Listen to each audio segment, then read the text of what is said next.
Hi అండి. Welcome back to Pranika creations. ఇది one more video అండి. సో ఇది కూడా ఒక్కసారి చూసండి. శారీ చాలా బాగుంది అండ్ బ్లౌజ్ కూడా చూడండి ఒక్కసారి మీరు. రిఫరల్ పిక్ అనేది నేను పైన పక్కా సెండ్ చేస్తాను. కస్టమర్ ఓకే అన్న తర్వాతే మనము బ్లౌజ్ అనేది స్టార్ట్ చేస్తామన్నమాట.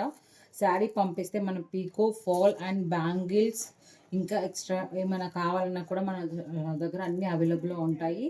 సో మీరు ఒక్కటి చెప్తే నేను శారీ పంపిస్తే మీకు అన్ని పీకో, ఫాల్స్ అవన్నీ రెడీ చేస్తామన్నమాట. నేను ఒక్కసారి బ్లౌజ్ డీటెయిలింగ్ కూడా చూపిస్తాను చూడండి. హ్యాండ్స్ అనమాట చాలా హెవీగా ఉంది వర్క్. సో రెండో తను ఇక్కడ ఈ 2 మాత్రము బోట్ నెక్ స్టైలే తీసుకుంది. సో ఫ్రంట్ నార్మల్ అనమాట. సో ఒక్కసారి చూడండి. చాలా ఎలిగెంట్ లుక్ వస్తుందనమాట. కింద హ్యాంగింగ్స్ వచ్చేస్తాయి పక్కా కొన్ని శారీస్‌కి. ఇలా హై నెక్ లేని వాటికి నాట్స్ అనేది పక్కా ఇస్తామనమాట. దానికి టజిల్స్ కూడా మేమే చేస్తాము. సో ప్రతి ఈచ్ అండ్ ఎవ్రీథింగ్ ఓకేనా. Thank you. బాయ్.